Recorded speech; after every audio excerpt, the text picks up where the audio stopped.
J'ai pu réussir mon certificat d'études et mon entrée en 6e. À ma sortie d'école en 1961, j'ai été nommé à ce moment-là pour travailler à l'OMVVM, mais ils m'ont nommé au domaine du Chaal. Le Chaal était à 60 km de Sfax, c'était une exploitation de 25 000 hectares. Et il y avait beaucoup à faire. Et j'étais le premier cadre tunisien nommé là-dedans, puisqu'il n'y avait que des Français. J'ai commencé mon travail dès le premier jour, on peut dire, comme responsable ou chef de service. Et de là, je suis parti en travaillant rudement et en travaillant 14 et 15 heures par jour pour apprendre et pour me documenter et pouvoir diriger. C'était 3 services. J'ai pu le faire avec beaucoup de persévérance, beaucoup de peine. Et j'ai acheté ici le fonds de commerce qui s'appelait, des Italiens qui s'appelaient Cucinella, qui vendaient les voitures d'occasion et qui font les réparations, tout ça. C'était un garage de 1050 mètres carrés. J'ai acheté le fonds de commerce et ils ont resté travailler avec moi 1 an ou 2. Et après on a développé établissement Loki. On a commencé par des marques sérieuses.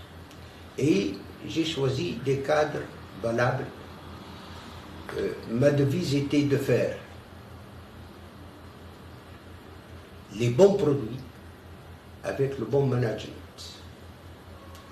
J'avais pas beaucoup de capital, mon capital était de faire les meilleures marques et d'avoir les bons éléments. C'est là que j'ai commencé avec l'industrie en 1981. Et je me suis toujours dit que le prestige, c'est l'industrie, c'est la création.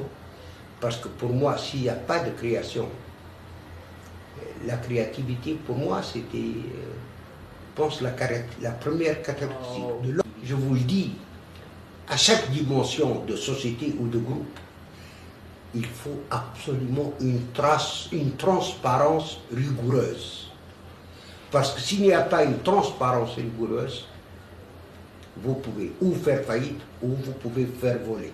Dans toute affaire qui se respecte, il faut une gestion saine, sérieuse et surtout, rigoureusement contrôlée. Et j'ai toujours refusé, établi avec mes enfants, que le sérieux, l'efficacité, l'image de marque et surtout être toujours prêt auprès de sa clientèle comme il faut, mais pas près de la politique. L'homme d'affaires ne peut pas être en même temps dans la politique.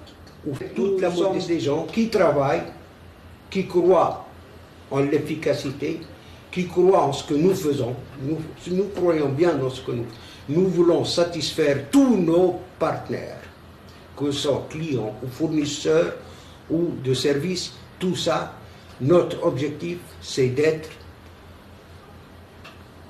à la demande de ces gens-là et d'être aussi à la hauteur de cette demande pour avoir le mérite que nous devons avoir. Nous restons égaux à nous-mêmes, mais nous restons quand même dans la persévérance pour développer de plus en plus, d'embaucher encore des gens et surtout de réaliser en Tunisie, avec le nom du groupe Loki, le maximum d'opportunités économiques et d'être un facteur économique dans notre pays parce que nous sommes très nationalistes. Nous sommes apolitiques, mais nous sommes très nationalistes et très tunisiens de père en fils. Mohamed Loukil est vivant ou mort, ou l'un des enfants héritiers, kif kif, le groupe continuera.